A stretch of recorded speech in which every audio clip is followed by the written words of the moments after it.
నమస్కారం. N times కి స్వాగతం. హెడ్లైన్ చూద్దాం.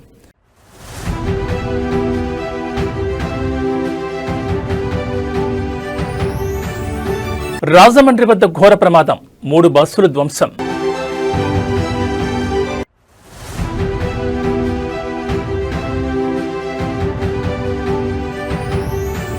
ఏపీకి 1,00,000 కోట్ల పెట్టుబడుల వరద, చంద్రబాబు మార్క్ పాలిటిక్స్.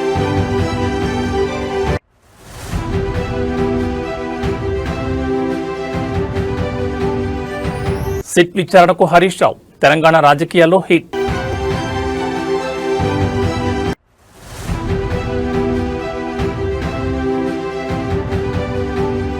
తెలుగు రాష్ట్రాల్లో మారిన వాతావరణం, మళ్లీ పెరిగిన చలి తీవ్రత, పలు జిల్లాల్లో వర్ష సూచన. ఇక డీటెయిల్స్ చూస్తే తూర్పుగోదావరి జిల్లా రాజమహేంద్రవరంలో అర్ధరాత్రి ఘోర రోడ్డు ప్రమాదం సంభవించింది. 3 బస్సులు ఒకదాన్నొకటి ఢీకొన్న ఈ ఘటనలో పలువురు తీవ్రంగా గాయపడ్డారు. అర్ధరాత్రి 2 ప్రైవేట్ ట్రావెల్స్ బస్సులు మరియు 1 విద్యార్థుల బస్సు మధ్య ఘర్షణ జరిగింది. ఈ ప్రమాదంలో సుమారు 26 మందికి పైగా ప్రయాణికులు గాయపడ్డారు. క్షతగాత్రులను వెంటనే చికిత్స నిమిత్తం సమీపంలోని ప్రభుత్వ మరియు ప్రైవేట్ ఆసుపత్రిలో తరలించారు. అర్ధరాత్రి సమయంలో రోడ్డుపై దట్టమైన పొగమంచు లేదా అతివేగం కారణంగా ఈ ప్రమాదం జరిగినట్లు ప్రాథమిక సమాచారం అందుతోంది. 2 ప్రైవేట్ ట్రావెల్స్ బస్సులు వేగంగా వస్తూ ఎదురుగా వస్తున్న విద్యార్థుల బస్సును ఢీకొట్టాయి. ప్రమాదం జరిగిన సమయంలో బస్సులో ఉన్న ప్రయాణికులు భయాందోళనతో కేకలు వేశారు. స్థానికులు, పోలీసులు సకాలంలో స్పందించి బస్సులో చిక్కున్న వారిని బయటకు తీసి ఆసుపత్రికి తరలించారు. ప్రస్తుతం ఆసుపత్రిలో చికిత్స పొందుతున్న వారిలో 4 పరిస్థితి విషమంగా ఉన్నట్టు తెలుస్తోంది. పోలీసులు కేసు నమోదు చేసుకుని దర్యాప్తు చేస్తున్నారు.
కలియుగ వైకుంఠం తిరుమలలో వివాహం చేసుకోవాలనుకునే భక్తులకు టీటీడీ తీపి కబురు అందించింది. ఇకపై ఉచిత వివాహాల కోసం ఆన్లైన్లోనే బుకింగ్ చేసుకునే సదుపాయాన్ని అందుబాటులోకి తెచ్చింది.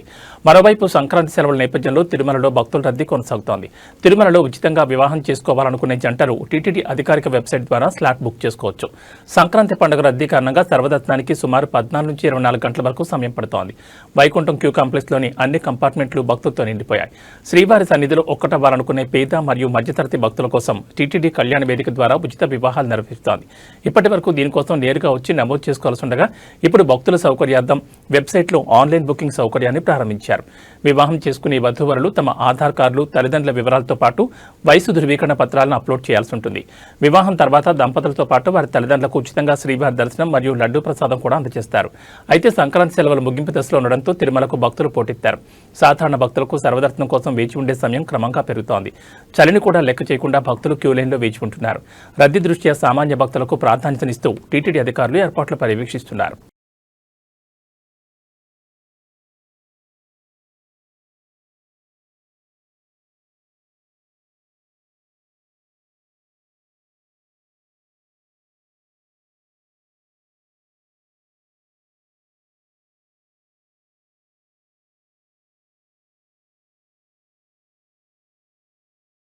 ఆంధ్రప్రదేశ్ను పెట్టుబడుల హబ్గా మార్చడమే లక్ష్యంగా ముఖ్యమంత్రి చంద్రబాబు నాయుడు దూసుకుపోతున్నారు. తాజాగా రాష్ట్రంలో 1,00,000 కోట్ల భారీ పెట్టుబడులకు రంగం సిద్ధమైంది.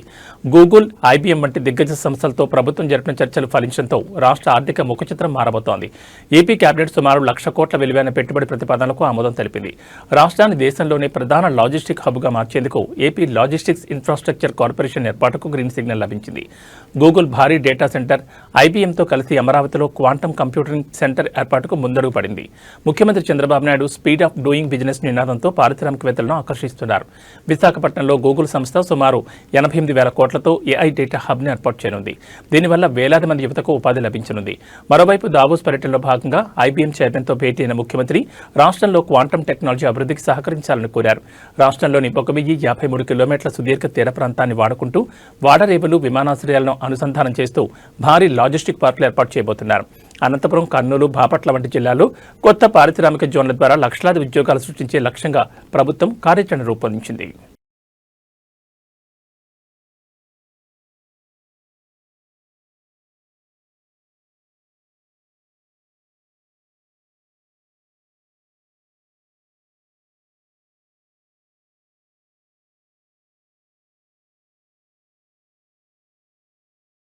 తెలంగాణ రాజకీయాల్లో పెను సంచలనం సృష్టించిన ఫోన్ ట్యాపింగ్ కేసు మలుపులు తిరుగుతోంది. ఈ కేసులో విచారణ ఎదుర్కొనేందుకు మాజీ మంత్రి, సిద్దిపేట ఎమ్మెల్యే హరీష్ రావు కొద్దిసేపటి క్రితమే సిట్ కార్యాలయానికి చేరుకున్నారు. నోటీసుల మేరకు జూబ్లీహిల్స్లోని సిట్ కార్యాలయానికి హరీష్ రావు చేరుకున్నారు. విచారణకు వెళ్లే ముందు ఆయన మీడియాతో మాట్లాడుతూ సంచలన వ్యాఖ్యలు చేశారు. రేవంత్ రెడ్డి ప్రభుత్వం కావాలనే కక్షాదింపు రాజకీయాలు చేస్తుందని ఆరోపించారు. గత ప్రభుత్వ హయాంలో అక్రమంగా ఫోన్ ట్యాపింగ్ పాల్పడ్డారన్న ఆరోపణలపై సిట్ అధికారులు ఆయనను సుదీర్ఘంగా ప్రశ్నించే అవకాశం ఉంది. ప్రస్తుతం సిట్ అధికారులు హరీష్ రావు స్టేట్మెంట్ను రికార్డు చేస్తున్నారు. ఇప్పటికే ఈ కేసులో పలువురు పోలీసు అధికారులను అరెస్ట్ చేసిన సంగతి తెలిసిందే. రాజకీయ నాయకులను కూడా విచారించడంతో ఈ వ్యవహారం ఇప్పుడు రాష్ట్ర వ్యాప్తంగా హాట్ టాపిక్ గా మారింది. నేనే తప్పు చేయలేదు, చట్టంపై నాకు నమ్మకం ఉందని హరీష్ రావు ఈ సందర్భంగా స్పష్టం చేశారు. రాజకీయ వేధింపుల కోసమే తనను ఈ కేసులోకి లాగుతున్నారని ఆయన మండిపడ్డారు.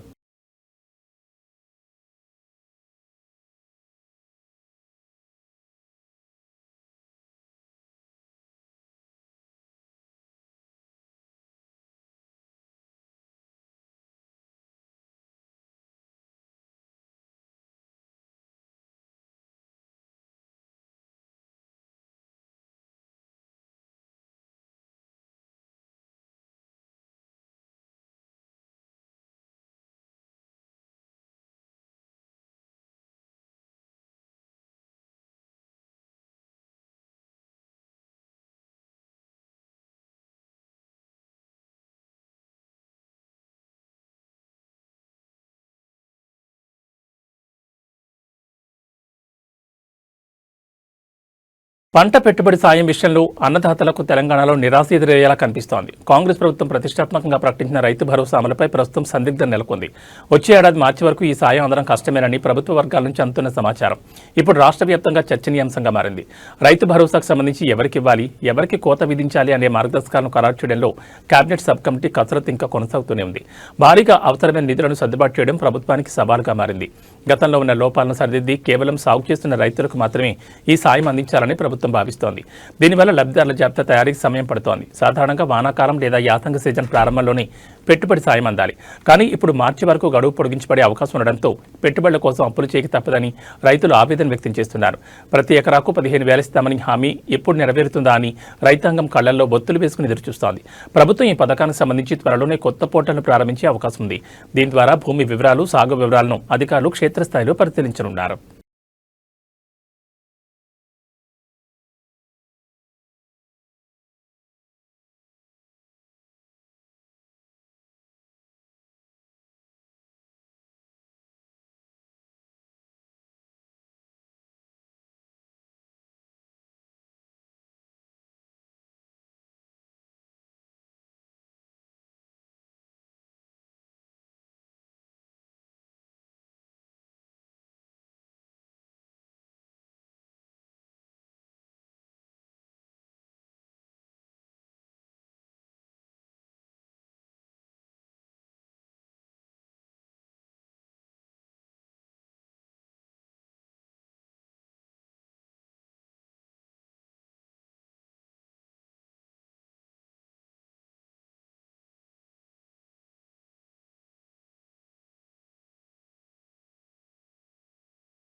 తెలంగాణలో అవినీతి తిమింగలాల వేట కొనసాగుతోంది. హనుమకొండ జిల్లాలో ఏసీబీ అధికారులు భారీ ఆపరేషన్ నిర్వహించారు. హనుమకొండ అదనపు కలెక్టర్ మరియు ఇన్ఛార్జ్ డీఈఓ ఏ వెంకటరెడ్డి నివాసాలు, కార్యాలయాలపై ఏసీబీ అధికారులు మెరుపుదాడులు చేశారు. ఈ సోదాల్లో అక్రమ ఆస్తుల చిట్టా బయటపడడం ఇప్పుడు రాష్ట్ర వ్యాప్తంగా సంచలనంగా మారింది. ఒక ప్రైవేట్ పాఠశాల అనుమతుల పునరుద్ధరణ కోసం 60,000 లంచం తీసుకుంటూ కలెక్టరేట్లోని వెంకటరెడ్డిని అధికారులు పట్టుకున్నారు.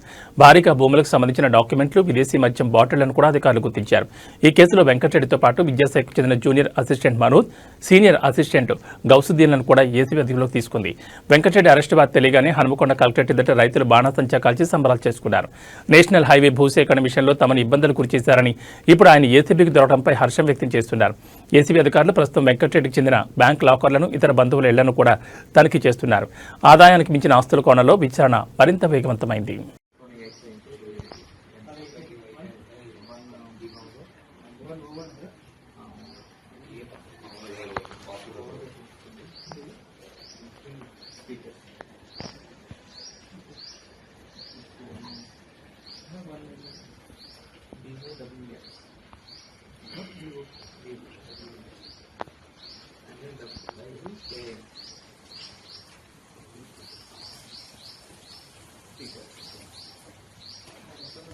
అంతరిక్ష పరిశోధనల చరిత్రలో ఒక అద్భుతమైన అధ్యాయం ముగిసింది. దశాబ్దాల పాటు నింగిలో విహరించి నారీ శక్తికి నిలువుటద్దంగా నిలిచిన భారత సంతతి వ్యోమగామి సునీత విలియమ్స్ తన సుదీర్ఘ అంతరిక్ష ప్రయాణానికి స్వస్తి పలికారు. సుమారు 27 ఏళ్ల పాటు నాసాలో విశేష సేవలందించిన ఆమె నేడు పదవి విరమణ చేస్తున్నట్లు ప్రకటించి ప్రపంచవ్యాప్త అభిమానులను భావోద్వేగానికి గురిచేశారు.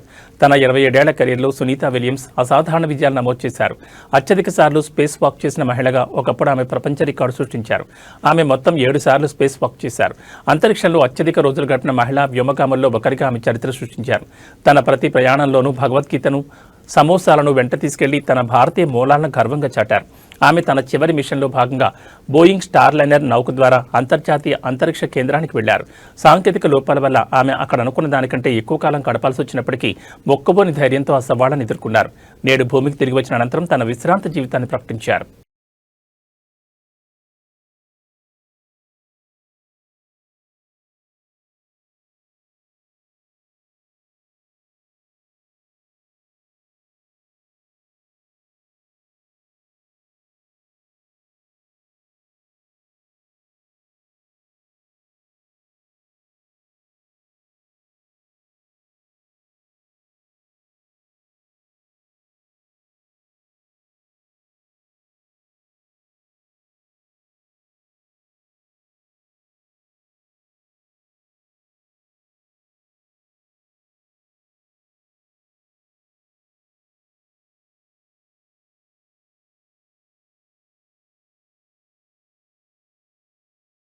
అగ్రరాజు అమెరికా రాజకీయాల్లోనే కాదు, ప్రపంచ రాజకీయాల్లోనూ డొనాల్డ్ ట్రంప్ స్టైలే వేరు. ఎప్పుడు ఏ సంచలనం తెరలేపుతారో ఎవరికీ అందదు. తాజాగా ట్రంప్ తన సోషల్ మీడియా ప్లాట్ఫామ్లో పోస్ట్ చేసిన ఒక ఏఐ జనరేటెడ్ ఫోటో ఇప్పుడు ప్రపంచ దేశాల్లో ప్రకంపనలు సృష్టిస్తోంది. అమెరికా మ్యాప్ను మారుస్తూ ఆయన చేసిన పోస్ట్ చూసి అటు కెనడా, ఇటు వెనిజులా దేశాలు అవాక్కవుతున్నాయి. ట్రంప్ షేర్ చేసిన ఫోటోలో అమెరికా సరిహద్దులు మారిపోయాయి. కెనడా, వెనిజులా మరియు గ్రీన్లాండ్ దేశాలను అమెరికా భూభాగంలో కలిపేసి ఉన్న ఒక కొత్త మ్యాప్ను ఆయన పోస్ట్ చేశారు. ఇది ఒక ఆర్టిఫిషియల్ ఇంటెలిజెన్స్ రూపొందించిన ఫోటో అయినప్పటికీ ట్రంప్ స్వయంగా దీన్ని షేర్ చేయడంతో దీనికి రాజకీయ ప్రాధాన్యత సంతరించుకుంది. గతంలోనూ గ్రీన్లాండ్ కొనుగోలు చేస్తామంటూ ట్రంప్ చేసిన వ్యాఖ్యలు అప్పట్లో వివాదాస్పదమయ్యాయి. ఇప్పుడు ఏకంగా మ్యాప్లోనే కలిపేయడం ఆయన అమెరికా ఫస్ట్ సిద్ధాంతానికి పరాకాష్ట అని విశ్లేషకులు భావిస్తున్నారు. ఈ పోస్టు బయటకు వచ్చిన నిమిషాల్లోనే వైరల్ అయింది. కెనడా ప్రభుత్వ వర్గాల నుంచి దీనిపై తీవ్ర అభ్యంతరాలు వ్యక్తమవుతుండగా సోషల్ మీడియాలో దీనిపై పెద్ద ఎత్తున మీమ్స్ మరియు చర్చలు జరుగుతున్నాయి. ట్రంప్ తనదైన శైలిలో మేక్ అమెరికా గ్రేట్ అగైన్ అనే నినాదంతో ఈ ఫోటోను వదిలినట్లు తెలుస్తోంది.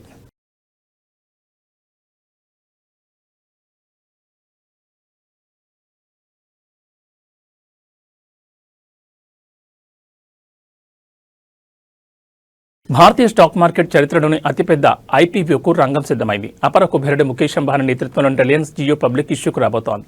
సుమారు 37,000 కోట్ల నిధుల సమీకరణ లక్ష్యంగా రాబోతున్న ఈ మదర్ ఆఫ్ ఆల్ ఐపీఓ కోసం ఇన్వెస్టర్లు కళ్ళు కాయలు కాచాలు ఎదురుచూస్తున్నారు. 2026 మొదటి అర్ధభాగంలోని ఈ మెగా ఐపీఓ మార్కెట్లోకి వచ్చే అవకాశం ఉందని తాజా సమాచారం.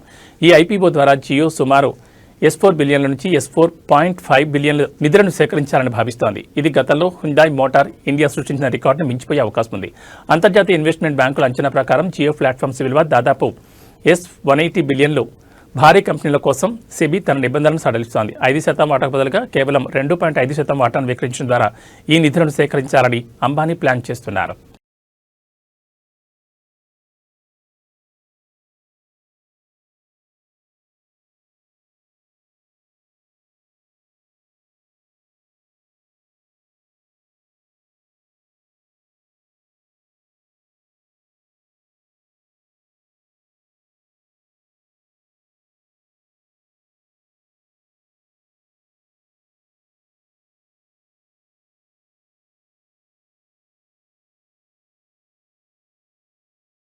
టాలీవుడ్ సూపర్ స్టార్ మహేష్ బాబు అభిమానులు 1000 కడతో ఎదురుచూస్తున్న ఆ క్షణం వచ్చేసింది. దర్శక దిగ్గజం ఎస్ఎస్ రాజమౌళి దర్శకత్వంలో తెరకెక్కుతున్న భారీ యాక్షన్ అడ్వెంచర్ మూవీ గురించి నెట్టింట ఒక క్రేజీ అప్డేట్ వైరల్ అవుతోంది.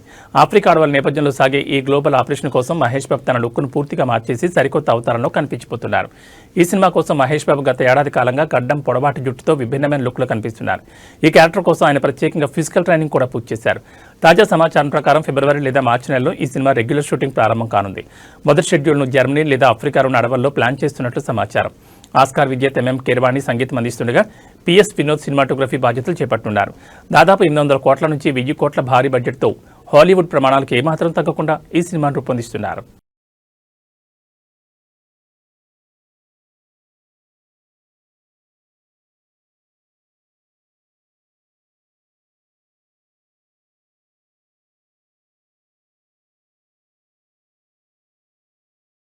క్రికెట్ అభిమానులకు అసలైన మజా షురూ కాబోతోంది. రేపటి నుంచి భారత్ మరియు న్యూజిలాండ్ జట్ల మధ్య తీన్మార్ టీ20 సిరీస్ ప్రారంభం కానుంది.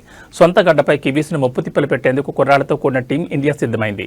ఈ సిరీస్ను విజయంతో ప్రారంభించాలని పట్టుదలగా ఉన్న యువ కెప్టెన్ శుభ్మన్ గిల్ తుది జట్లో ఉండబోయే మార్పులపై ఈ రోజే మీడియాకు స్పష్టతనిచ్చారు. శుభ్మన్ గిల్తో పాటు మరో యువ సంచలనం అభిషేక్ శర్మ ఇన్నింగ్స్ను ఆరంభించే అవకాశం ఉంది. తనతో పాటు యశస్వి జైస్వాల్ కూడా అందుబాటులో ఉండడంతో ఓపెనింగ్ స్థానంపై గిల్ ఆసక్తికర వ్యాఖ్యలు చేశారు. పేస్ గుర్రాలు రవి బిష్ణోయ్ మరియు హర్షదీప్ సింగ్లు ప్రధాన అస్త్రాలుగా బరిలోకి దిగనున్నారు. పిచ్ కండిషన్ బట్టి ఎక్స్ట్రా స్పిన్నర్ అవసరమా అనే దానిపై రేపు ఉదయం నిర్ణయం తీసుకుంటామని గిల్ తెలిపారు. సంజు శాంసన్ మరియు రింకు సింగ్ ఫినిషనర్లుగా తమ పాత్రను సమర్థవంతంగా పోషిస్తారని కెప్టెన్ ఆశాభావం వ్యక్తం చేశారు. న్యూజిలాండ్ జట్లో కూడా మార్క్ చాప్మన్, గ్లెన్ ఫిలిప్స్ వంటి ప్రమాదకర బ్యాటర్లు ఉండడంతో రేపటి మ్యాచ్ హోరాహోరీగా సాగడం ఖాయంగా కనిపిస్తోంది. గిల్ కెప్టెన్సీలో ఈ కుర్ర జట్టు కివీస్ కోటాను ఎలా బద్దలు కొడుతుందో చూడాలి మరి.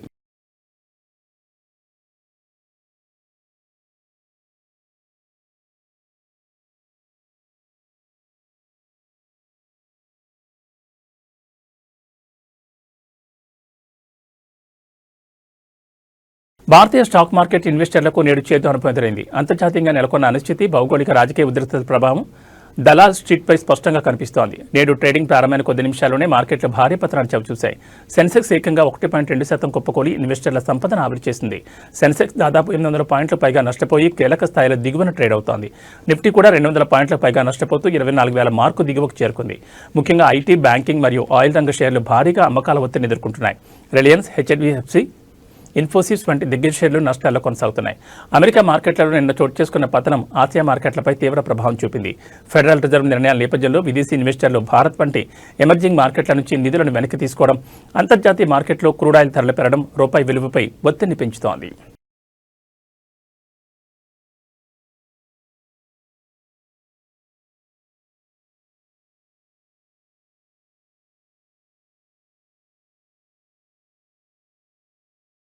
తెలుగు రాష్ట్రాల్లో వాతావరణం ఒక్కసారిగా మారిపోయింది. గత 2 రోజులుగా భానుడి బగబగలు తగ్గుముఖం పట్టగా చలి తీవ్రత మళ్లీ పెరుగుతోంది. అటు ఏపీలో ఉపరితల ఆవర్తనం ప్రభావంతో పలు జిల్లాల్లో చిరుజల్లులు కురిసే అవకాశం ఉందని వాతావరణ కేంద్రం హెచ్చరించింది.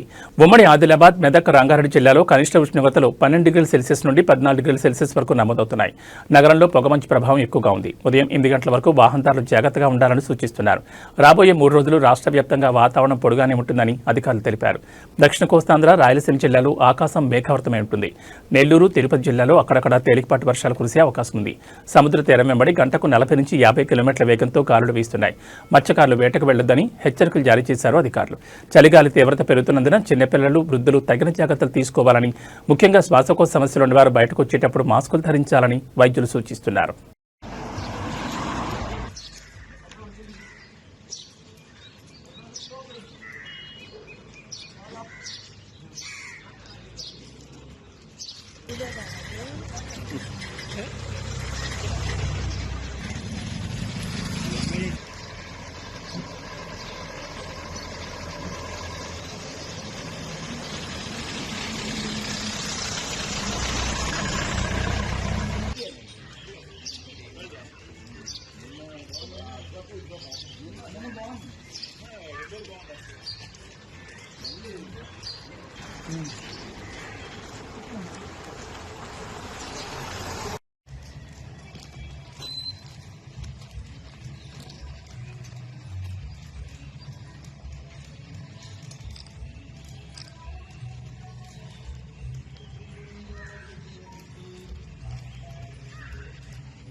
రెండన్నా వేస్తారు.